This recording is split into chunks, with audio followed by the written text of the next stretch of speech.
नमस्कार। योग के रंग स्वामी रामदेव के संग इस खास कार्यक्रम में आपका बहुत बहुत स्वागत है और आपके साथ मैं हुसैन रिजवी। नमस्कार, बहुत स्वागत है आपका। आपके साथ मैं हूं ज्योत्सना पाटनी। और शो की शुरुआत में हम आपको आपके बचपन के दिनों में लिए चलते हैं।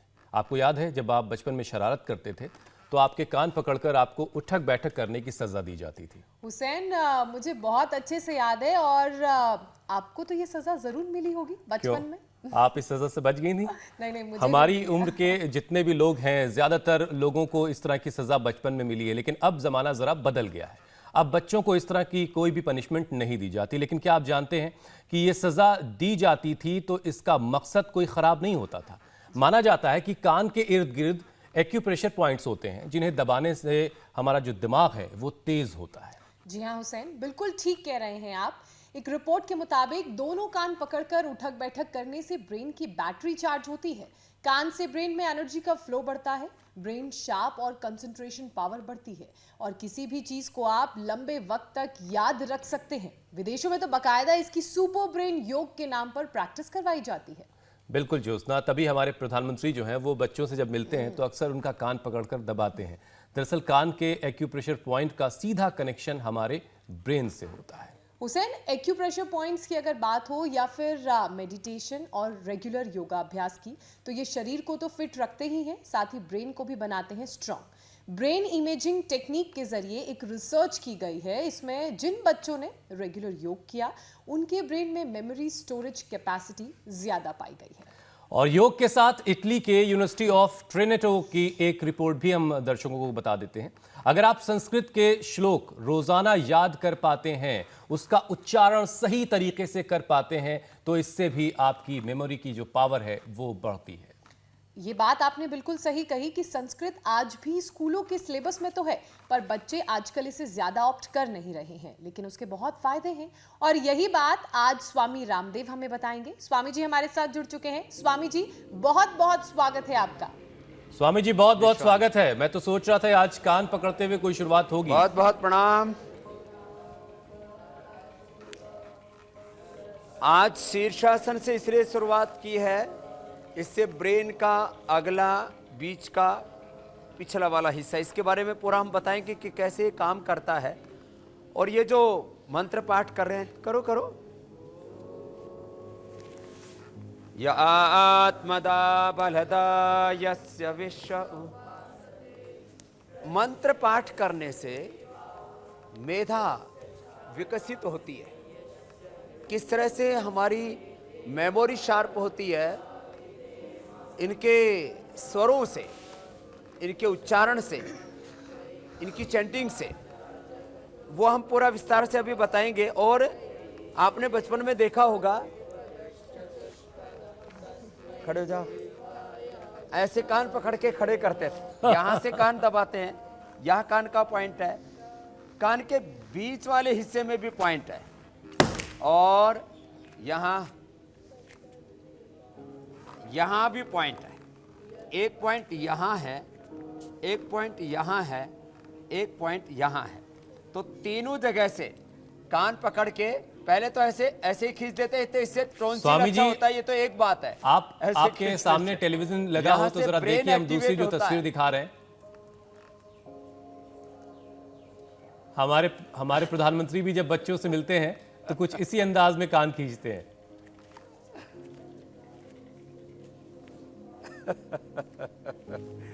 हाँ, ठीक दिखा रहे हैं आप।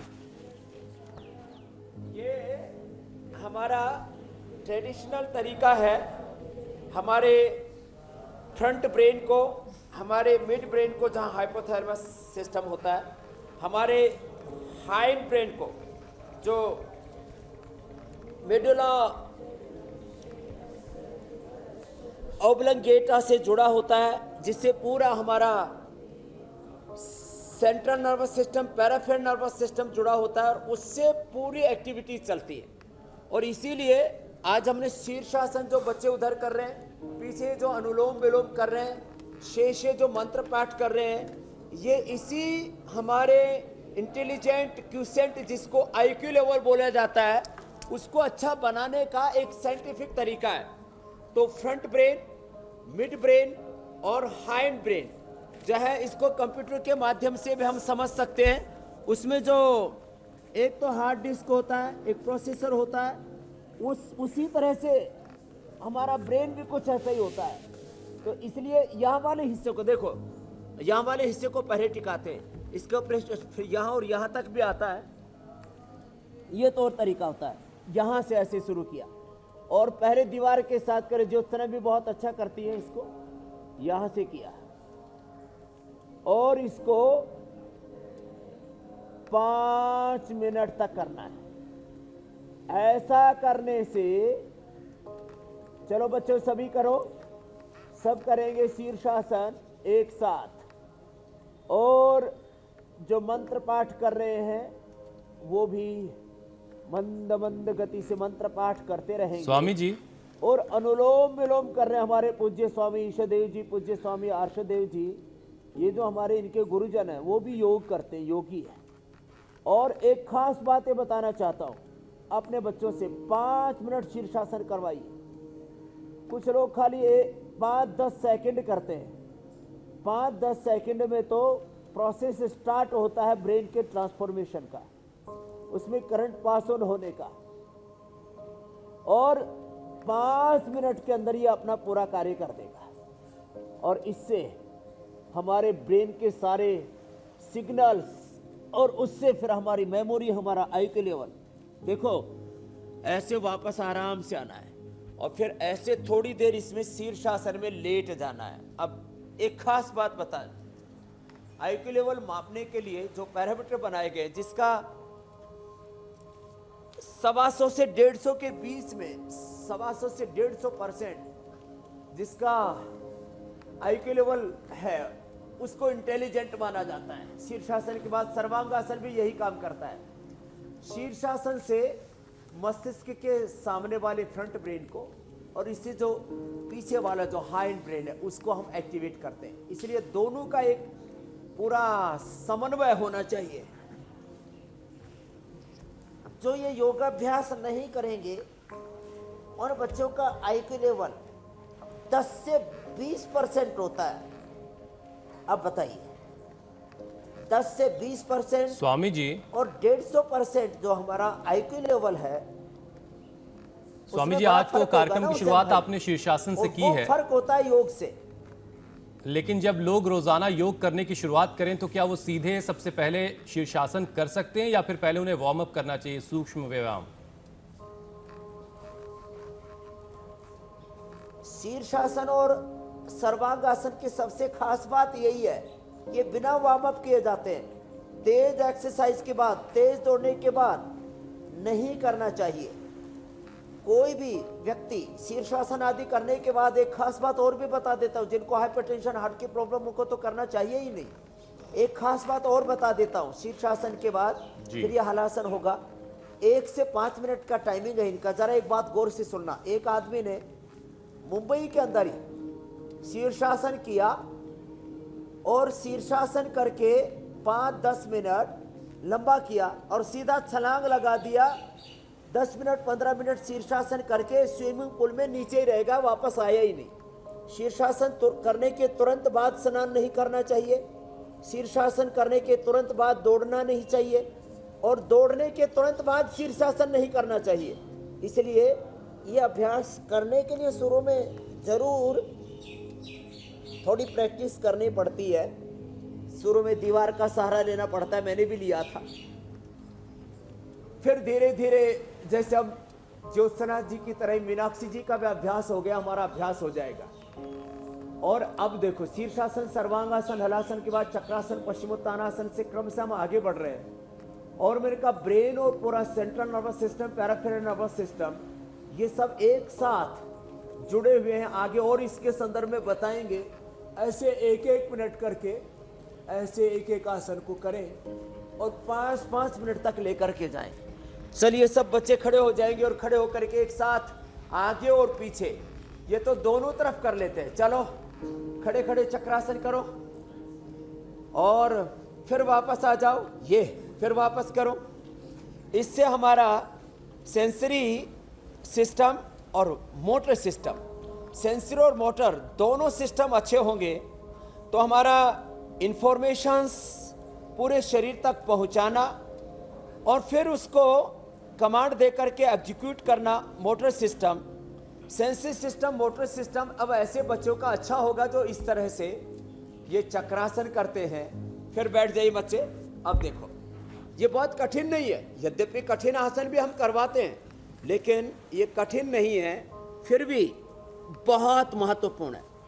पीछे झुके, अब आगे झुके। फॉरवर्ड और बैकवर्ड बेंडिंग का भी इसलिए योग में बहुत महत्व है। आज हम एक एक बात को गंभीरता पूर्वक बता रहे हैं, इसलिए कि हमको आगे झुके माथा घुटनों से पूरा लगा दे। इतनी फ्लेक्सिबिलिटी बच्चों में होती है, माथा तो लगा ही देते हैं, ये पेट और छाती भी यहाँ ऐसे पूरी टिक जाती है। और अब पैर खोल करके भूनमनासन कर दो, पैर खुले हुए ऐसे खोल लो, आमने सामने दो हो जाओ। हाँ देखो, आमने सामने ऐसे। हम तो युगल योग, कपल योग भी कराते हैं। और आगे झुक करके माथा घुटनों से लगा दो। ये भूनमनासन, माता भूमि ही पुत्रो हम पृथिव्याः, ये जबरदस्त आसन कर रहे हैं बच्चे। ये करने के बाद मैं कहना चाह रहा हूं, वापस आ जाएंगे। अब उष्ट्रासन और पूर्ण उष्ट्रासन कर लें। अर्ध उष्ट्रासन से लेकर के, उष्ट्रासन से लेकर के पूर्ण उष्ट्रासन बहुत ही जबरदस्त है। पीछे झुक रहे, फिर आगे झुकेंगे शशकासन में। और आपको ये बताना चाहते हैं हुसैन भाई, देखो चाहे उष्ट्रासन आधा कर लें या ऐसे कर लें या पूरा कर लें, पूर्ण उष्ट्रासन भी करें। पीछे सिर टिका देते हैं, पहले मैं भी टिका दिया करता था एड़ी के ऊपर। तो ऐसे सामान्य रूप से 1 से 2% मैक्सिमम लोगों का 5% तक ब्रेन काम करता है। कोई आइंस्टीन, न्यूटन, पाणिनि, पतंजलि, गौतम कणाद, जेमिनी की तरह, विवेकानंद, महर्षि दयानंद की तरह, भगवान बुद्ध और महावीर की तरह, जिन्होंने भौतिक और आध्यात्मिक जगत के रहस्यों को दुनिया के सामने रखा, वो दोनों ही ऋषि हमारे लिए बहुत बड़े आदर्श हैं। तो देखो, अब शशकासन, ऐसे आगे झुक करके रुक गए। ये अभ्यास जबरदस्त है मस्तिष्क के लिए। अभी परीक्षा का काल है, बच्चों को जो पढ़े वो तुरंत याद हो जाए, पढ़ा हुआ भूले नहीं, और उनका ब्रेन सुपर कंप्यूटर की तरह काम करे।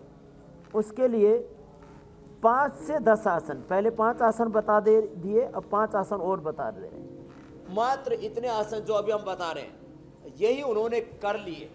अब उष्ट्रासन तो भी पर्याप्त है। और इसके बाद भस्त्रिका, कपालभाति, अनुलोम विलोम, भ्रामरी, उद्गीत, ये 5 प्राणायाम तो हम बताते हैं। भुजंगासन, सर्वासन, धनुरासन, मरकट आसन, ये मस्तिष्क के लिए बहुत जरूरी है। जैसे मैंने बोला था, ब्रेन का जो सामने वाला हिस्सा है फ्रंट ब्रेन, जहां मेमोरी स्टोर होती है, जो कंप्यूटर की हार्ड डिस्क की तरह होता है। मिडल ब्रेन जो प्रोसेसर का काम करता है, उनको सबको एक्टिवेट करने के लिए जहां हाइपोथैलेमस सिस्टम होता है, भुजंगासन। और हैंड ब्रेन जहां मेडुला ऑब्लंगेटा जुड़ी हुई है हमारे पूरे मेरुदंड के साथ, और पेरिफेरल सिस्टम, और उसके साथ जुड़ा हुआ फिर सेंट्रल नर्वस सिस्टम, और उसको एक्टिवेट करते हैं ये योगासन जो हम अभी करवा रहे हैं। और स्वामी उसके जी, साथ अनुलोम विलोम, ओंकार और गायत्री ध्यान बड़े महत्वपूर्ण है। स्वामी जी, चूंकि आज हमारा कार्यक्रम जो है आराम से दिमाग की बत्ती जलाने का कार्यक्रम है, और जिनकी दिमाग की बत्ती पहले से जल रही है उनका वोल्टेज आज हमें बढ़ाना है। तो योगाभ्यास तो आप बता ही रहे हैं, लेकिन साथ ही साथ स्वामी जी कुछ और टिप्स भी दीजिए, क्योंकि बच्चों के साथ कुछ दूसरे तरह की उलझनें होती हैं। कई बच्चे पढ़ने के समय को लेकर के परेशान रहते हैं, कई बच्चे बहुत देर तक बैठ के पढ़ नहीं पाते हैं, उनकी पढ़ाई में कंसिस्टेंसी नहीं होती है, उनको सुबह उठ के पढ़ना है, देर रात तक पढ़ना है, खाने को लेकर के बहुत सारी उलझनें बच्चों में होती हैं। ये सारे टिप्स भी स्वामी जी धनुरासन, पूर्ण धनुरासन। तो ये जो अभ्यास बता रहे हैं हुसैन भाई, इनको जिसने कर लिया, जी एक बात तो पक्की है कि वो 18 घंटे तक थकेगा नहीं। देखो, मैं आपके सामने हूं, मैं बचपन से लेकर के और आज तक अपनी बात बताता। सबसे पहले मरकट आसन कि मैं आज तक एक बार भी थका नहीं। एक तो थकान मस्तिष्क से होती है, एक थकान कमर में होती है, फिर जो है एक थकान डाइजेशन के गड़बड़ होने से होती है, एक थकान मन किसी भी विषय में ना लगे उससे होती है, हीमोग्लोबिन लो होने से थकान होती है, उत्साह कम होने से थकान होती है, रुचि ना होने से उसमें थकान होती है, उसमें इंटरेस्ट जनरेट ना हो तो थकान हो जाती है। योग करने से ये सब प्रकार की थकान दूर होगी और बच्चे रात को 12 बजे तक पढ़ सकते हैं, फिर सुबह 4 बजे उठ करके लग जाए, और रात को बस सोते समय खाए नहीं, खाने वाला कार्यक्रम 10 बजे तक पूरा कर ले। जो बच्चे 12 बजे तक पढ़ते हैं तो वो और फल खाएं, नमकीन, biscuit, chowmein, junk food, fast food ये ना खाएं। हम भी हमारे यहाँ पर भी बच्चों को परीक्षा में हम 12 बजे तक, फिर सुबह 4 बजे उठा देते हैं, फिर सुबह सुबह पढ़ाते हैं 8 बजे तक। ये सबसे अच्छा होता है समय, शाम को 8 बजे से लेकर के और रात को 12 बजे तक और सुबह 4 बजे से लेकर के 8 बजे तक का ये बेस्ट टाइम होता है पढ़ाई करने का। और इस समय पूरी प्रकृति भी शांत होती है, इस समय पढ़ाई करें। खाने में फल अधिक लें, हरी सब्जियां लें, दूध लें। ब्रेन के लिए बहुत जरूरी है घी, तो गाय का घी ले 2 चम्मच, गाय का दूध ले, बादाम ले, बादाम अखरोट रात को भिगो करके सुबह पीस करके दूध में मिला करके बच्चों को पिलाएं माता पिता। नहीं तो बादाम रोगन हम उपलब्ध कराते हैं। अमृत रसायन, ब्राह्मी, शंखपुष्पी का शरबत हमारे यहाँ सदियों से प्रयोग किए जाते हैं, वो भी हम आज बताने वाले हैं। अच्छा स्वामी जी, देखिए जमाना चूंकि ये सब बदल गया है। अभ्यास में इसलिए बता रहा हूँ, ये सब अभ्यास करने में 10 मिनट का समय लगता है। जी स्वामी जी, जी, हम जब हुसैन भाई बचपन में कुछ कह पढ़ते रहे थे तो अगर उस वक्त म्यूजिक सुनने जैसी कोई चीज करने की कोशिश करें तो पिट जाते थे, लेकिन आज जरा जमाना बदल गया। अब बच्चों के ईयरफोन लगा रहता है और कई बार वो उसमें भी पढ़ाई कर रहे होते हैं। तो क्या ये मुमकिन है कि आप म्यूजिक भी सुन रहे हो और साथ साथ आप पढ़ाई भी कर रहे हो? ये गलत सवाल है वैसे। निमिषा ने पूछा है स्वामी जी। देखो, ब्रेन का ये एक पूरा जो उसका की जो कार्य पद्धति है वो एक समय एक ही काम कर सकता है। आप ठीक है, हमारे यहाँ पर भी ऐसी प्रक्रियाएं हुए, हमें प्रशिक्षित किया जाता है, शतावधानी उनको कहा जाता है। बैकग्राउंड म्यूजिक तो बज सकता है जिसमें कोई शब्द ना हो, निशब्द हो, जो जिसमें कोई किसी भी प्रकार का धूम धड़का ना हो। बांसुरी का म्यूजिक है या तबला है, सितार है, ऐसे म्यूजिक जिसमें किसी भी प्रकार का कोई डिस्टरबेंस नहीं है, वो नहीं होना चाहिए। किसी भी ध्वनि का वहां पर समावेश नहीं होना चाहिए संगीत के शब्दों के रूप में। बाकी कोई जो इंस्ट्रूमेंटल म्यूजिक है वो बजता रहे, और वो भी कान में लगा करके ना बजाएं। जिस कमरे में पढ़ रहे हैं वहाँ पर ओंकार का नाद हो रहा है, या बांसुरी है, सितार है, गिटार है, तबला है, जो जिसको जैसा म्यूजिक है वो लगा सकते हैं। बाकी किसी भी प्रकार के गाने आदि लगाने नहीं चाहिए, ये मैं आपको कहना चाहता हूँ। और फिर जो मैंने आपको बताया, थोड़ा खान पान पर ध्यान दें। तो देखो, वापस आ रहा हूँ, जंक फूड फास्ट फूड को छोड़े, 3 से 4 लीटर पानी जरूर पिए बच्चे। साग सब्जियाँ फल ज़्यादा खाएं। कभी खाने की इच्छा भी हुई नमकीन, तो बीच में थोड़ा नमकीन खा सकते हैं, लेकिन थोड़ी मात्रा में खाएं, ज़्यादा मात्रा में ना खाएं। और कम से कम परीक्षा के समय भी 1 मिनट भस्त्रिका, स्वामी जी जो 1 म्यूजिक मिनट आप कह कपालभाति। रहे हैं, इंस्ट्रूमेंटल म्यूजिक, क्या उससे 1 मिनट फोकस अनुलोम और विलोम। कंसंट्रेशन भी बढ़ता एक है? बार भ्रामरी उद्गीत भी कर लिया जी, ये बहुत जरूरी है ज्योत्सना जी, अंदर की ज्योति जगाने के लिए। कि मैंने कहा परीक्षा के समय भी हम बच्चों को यहाँ प्राणायाम कराते, और हमारे बच्चों के 99 से लेकर के 99.678 तक नंबर आते हैं, और हम परीक्षा के समय भी बच्चों को प्राणायाम करवाते हैं। और एक बात खास आपसे कहना चाहता हूं, देखो परीक्षा के पहले तो आधा घंटे करते रहें, परीक्षा के दौरान भी योगाभ्यास करें और उस समय गाय के दूध में बादाम अखरोट पीस करके दे। जिनके ऐसी सुविधा नहीं है उनके लिए हमने बादाम पाक बनाया हुआ है, उनके लिए हमने अमृत रसायन बनाया हुआ है। बादाम पाक, अमृत रसायन, ब्राह्मी शंख पुष्पी का शरबत, जैसे च्यवनप्राश होता है अमृत रसायन भी होता है, और ऐसी छोटी छोटी चीजें, और ये हमारी मदद करती है। अब देखो, यूं तो मैंने देखा कुछ गाय के दूध पीने वाले पिछड़ जाते हैं और भैंस के दूध पीने वाले भी अव्वल नंबर ले आते हैं। इसमें सबसे महत्वपूर्ण एक दूसरी भी बात है, वह है आपकी एक निष्ठता, ध्येय निष्ठता, एक जुनून, एक विकल्प रहित संकल्प और उसको पूरा करने के लिए अखंड प्रचंड पुरुषार्थ। ये 2 सूत्र मैं हमेशा बच्चों को भी देता हूं, कपालभाति के साथ अनुलोम विलोम कराता हुआ इस बात को कहता हूं। ये देखो, लेफ्ट नोस्ट्रिल से राइट ब्रेन, राइट नोस्ट्रिल से लेफ्ट ब्रेन।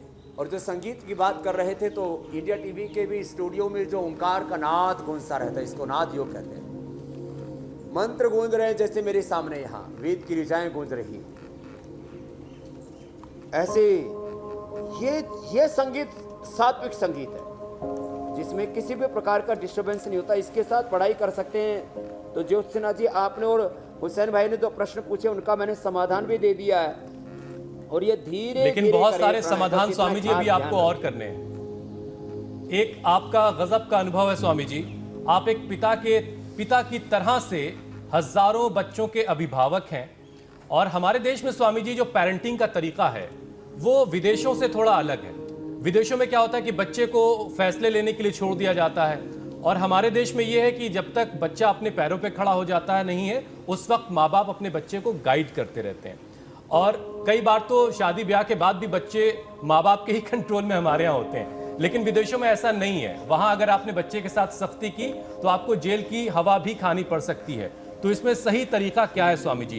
क्या विदेशों में जो हो रहा है वो सही तरीका आप मानते हैं, या जो हमारा हिंदुस्तान का तरीका है वो सही है?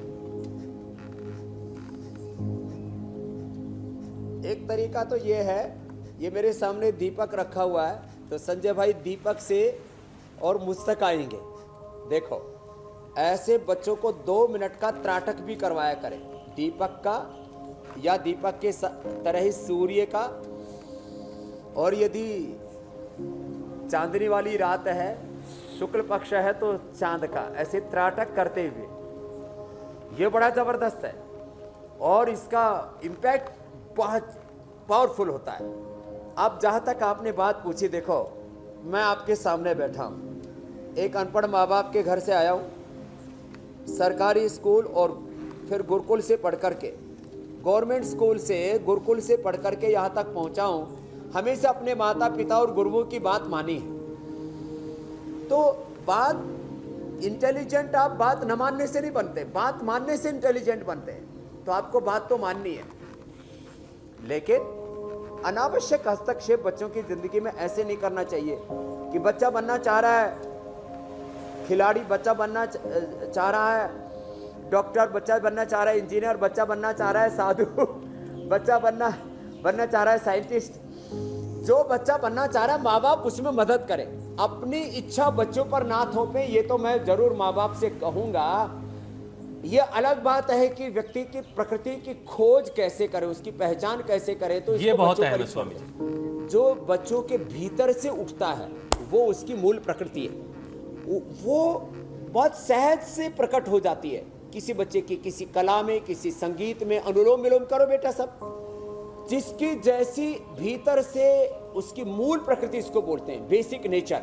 जैसा जिसका बेसिक नेचर होता है उसके अकॉर्डिंग उसको कैरियर की ओर आगे बढ़ाने में माता पिता को मदद करनी चाहिए। ऐसा नहीं कि हमारे परिवार में तो सब IAS है, हमारे परिवार में तो सब वकील हैं, डॉक्टर हैं, हमारे कुल परिवार में तो सब एंकर हैं, हमारे कुल खानदान में तो सब मीडिया वाले हैं, पॉलिटिक्स वाले हैं, खिलाड़ी हैं, हमारे यहाँ तो सब खेती करते हैं। तो यही आपको करना है। ये ठेकेदारी हमें बंद करनी पड़ेगी।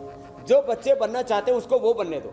मैं जिस परिवार में पैदा हुआ हूं, मैंने तो पूछा भाई 10 पीढ़ियों तक तो उसमें कोई साधु हुआ नहीं, अब मैं साधु बना।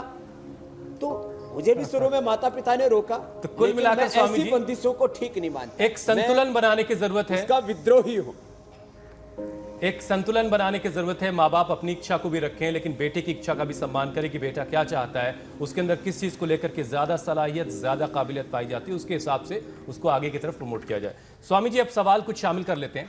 शिव धमीजा का सवाल है। उनकी उम्र 17 साल है और जीन्स की वजह से उनकी हाइट जो है वो कम है, तो क्या उनकी लंबाई बढ़ सकती है? और इसी में एक और सवाल स्वामी जी जोड़ दे रहा हूं। रूही शर्मा, थोड़ा सा बचपने वाला सवाल है उनका। 2 महीने पहले शायद उन्होंने भी अपनी लंबाई को लेकर के सवाल किया था।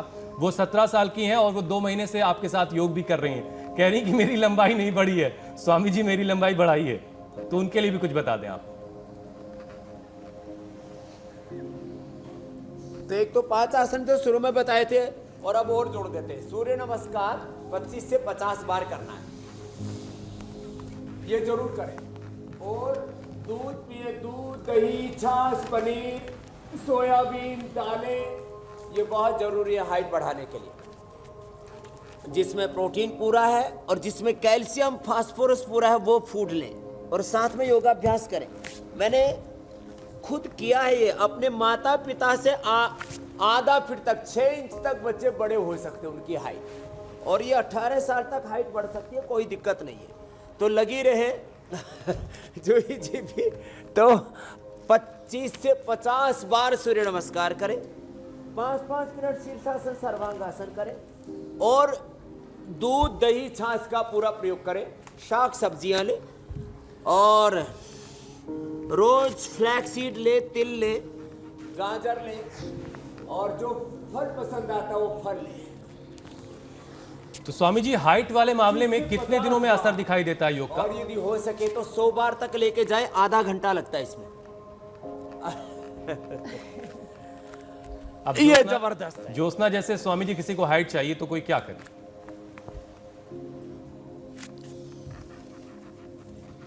ये तो आपसे भी लंबी। जी जी। स्वामी जी, मेरी तो जेनेटिक हाइट है, घर में सब लंबे हैं। स्वामी जी ग्राउंड फ्लोर पर रह करके फर्स्ट फ्लोर के जाले साफ कर लेती हैं। हाँ, तो अब अगला सवाल स्वामी जी शामिल कर लेते हैं। तो अगला सवाल अंजना का है स्वामी जी। वो पूछना चाहती हैं कि ब्रेन में बार बार कैल्शियम जम जा रहा है जिसकी वजह से सूजन आ जा रही है, स्वेलिंग आ रही है, तो उनके लिए क्या उपाय है? एक तो मेधा पाथ लें, रात को भिगो करके मिट्टी की कुल्हड़ी में 2 चम्मच, सुबह खाली पेट उसका पानी ही पी लें। मेधावटी लें 1-1 गोली, अश्वगंधा रिष्ट या सारस्वत रिष्ट 4-4 चम्मच पी लें और अनुलोम विलोम प्राणायाम करें, कपालभाति प्राणायाम करें। कपालभाति अनुलोम विलोम आधा घंटे से करने से कैल्शियम डिपोजिशन की प्रॉब्लम से छुटकारा मिल जाएगा। ये बहुत बड़ी बात मैं कह रहा हूँ और ऐसा मैंने किया है इसलिए कह रहा हूँ। और एक बात और कह देता हूँ, इस प्रकार से मस्तिष्क के उपद्रव होने से हमारे सेंट्रल और पैरासिम्पथेटिक नर्वस सिस्टम में, हमारे जो अभी मैं थोड़ी देर पहले कह रहा था, हमारे सेंसरी और मोटर सिस्टम में प्रॉब्लम आ जाती है और इससे मोटर न्यूरॉन डिजीज और MND और बहुत तरह के हमारे ब्रेन से लेकर के नर्वस सिस्टम में उपद्रव होने लगते हैं। और उनसे बचने के लिए हमने एक न्यूरोकिट भट्टी तो बनाई है। जिनको ये नहीं मिल पा रही है तो एकांगवीर रस छोटे बच्चों को 5, बड़ों को 10 ग्राम, वसंत कुसुमाकर रस, रसराज रस ये 2-2 ग्राम, मोती पृष्टि 4 ग्राम और रजत भस्म 4 ग्राम, ये सब मिला करके, और इसमें ज्योतिष में मालकांगनी मिला लें, पाउडरी मिला लें, एस्टेट तो सबको मिल नहीं पाएगा तो वो मिला लें 30 ग्राम। इसकी 60 पुड़िया बना लें और ये 1-1 पुड़िया सुबह शाम खा लें। कितने ही प्रकार के मस्तिष्क के रोग वो खत्म हो जाएंगे और मेमोरी बहुत शार्प हो जाएगी। ये मालकांगनी ज्योतिषमती इसको कहते हैं। वो यहाँ पर भी हमने रखी हुई है, ज्योतिषमती के बीज है, दिखा दो भाई। और ये महर्षि दयानंद ऋषि के एक महान प्रज्ञावान एक महापुरुष हुए, वो भी रोज कहते थे भाई 5 से 10 मालकांगनी के बीज जरूर खाने चाहिए। हम भी अपने बच्चों को यहाँ पर देते हैं। तो ये अभ्यास भी बच्चे करें और फिर देखो, अभी मैं बात वापस आ रहा हूं प्राणायाम के ऊपर। प्राणायाम और ओंकार ध्यान का विशेष असर पड़ता है हमारे मस्तिष्क के ऊपर, वो मैं वापस कहना चाहूँगा। जो है भस्त्रिका, कपालभाति, अनुलोम विलोम के साथ आज हम मैं विशेष रूप से ओंकार और गायत्री ध्यान के ऊपर, गायत्री और सावित्री की उपासना की बहुत महिमा हमारे यहाँ पर कही गई है। और उससे हमारे यहाँ पर ओम याम मेधाम देव गणाः पितरश्च उपासते तया मां मध्य मेधया अग्नि मेधा विनम कुरु उपपरे घृणाम संगमे च निधिनाम धिया विप्रो जात। योग ध्यान से इस तरह से एक महाप्रज्ञा की प्राप्ति कैसे होती है, तो भ्रामरी उद्गीत करते। देखो स्वामी जी, एक सवाल, आप पड़ोसी देश नेपाल से आया है, एक 7 साल का बच्चा है, वो 3 साल से उसको प्रोटीन लीकेज की समस्या है और दवाएं लेने के बावजूद अब तक वो ठीक नहीं हो सका है।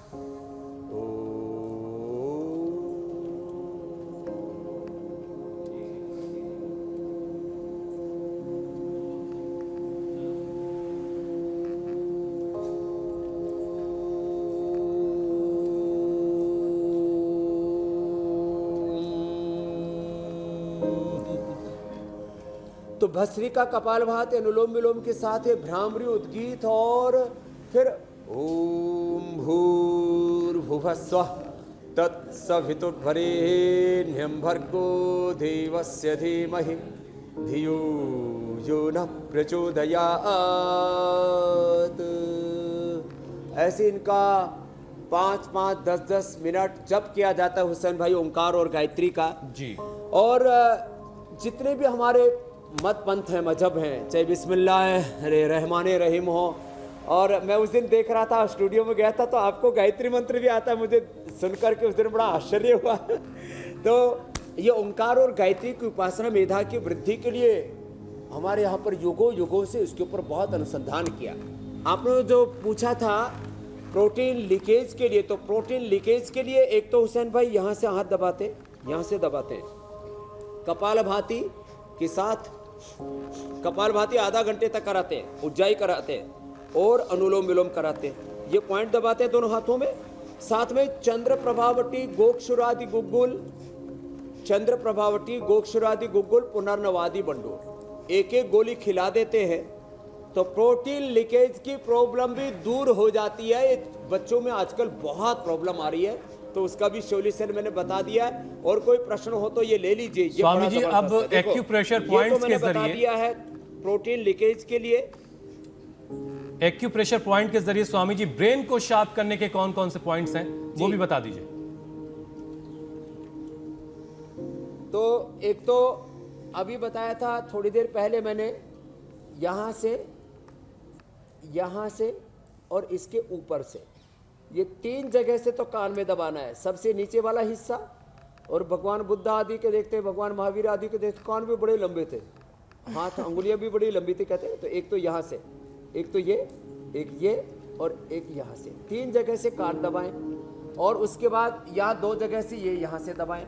एक ये जो मैं बोल रहा था ना, मेडुला ओब्लंगेटा, ये पीछे से होता है, यहाँ से ये पॉइंट होता है, यहाँ ये जहाँ से ये दो पीछे से 2 रीढ़ की हड्डियाँ का ये दोनों का हिस्सा जुड़ा हुआ है, पीछे से पूंछ जुड़ी हुई है इस मेडुला ओब्लंगेटा की। यहाँ से ये दबाएं और इधर से पिट्यूटरी, पीनल ग्लैंड और ब्रेन के लिए ये पॉइंट होते हैं, ये दोनों पॉइंट ऐसे ऐसे। और फिर जो है ये सारे अंगुलियों के टॉप विशेष करके होते हैं, और इसमें जो रिंग फिंगर है इसका टॉप सबसे ज़्यादा महत्वपूर्ण होता है। ये पॉइंट दबाया गया।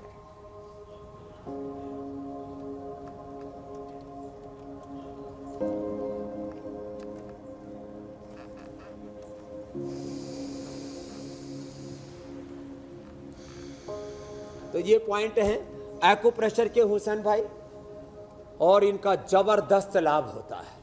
तो और कुछ ना मिले तो अंगुलियों को ऐसे ही टिका लें और ऐसे ही जमीन पर ऐसे ही दबा लें, इससे ही फायदा हो जाता है।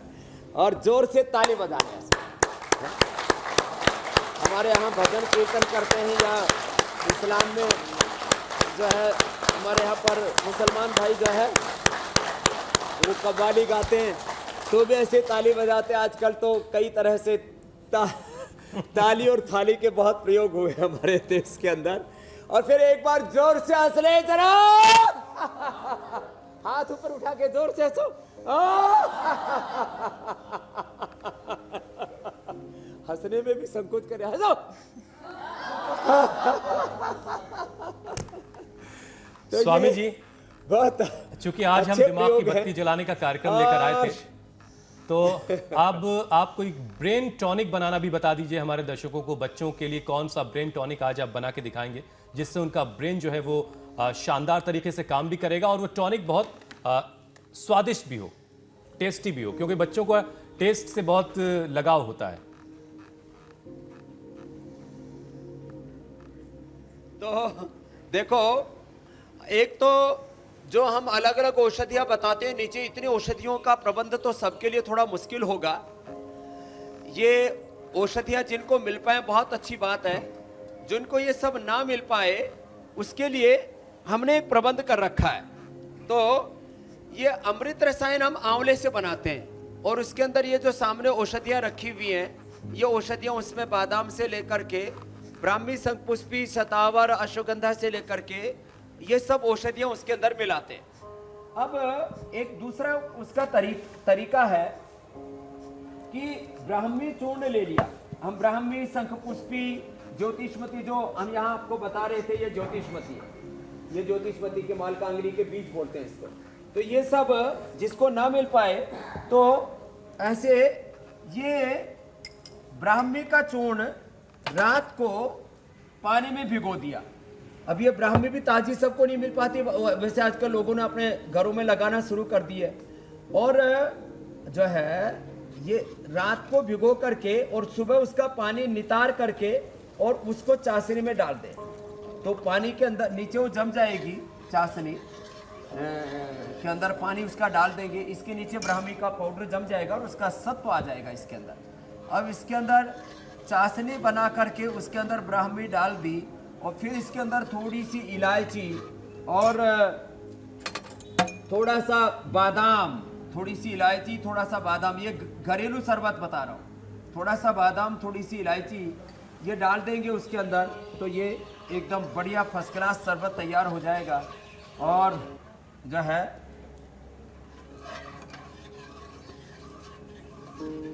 क्योंकि ये अभी सूखी डाली मैंने, हरी डाल देंगे तो फिर ये हरा वाला, जैसे आप मेरे सामने शरबत देख रहे हैं, ये ब्राह्मी का शरबत जो है हरा वाला तैयार हो जाएगा।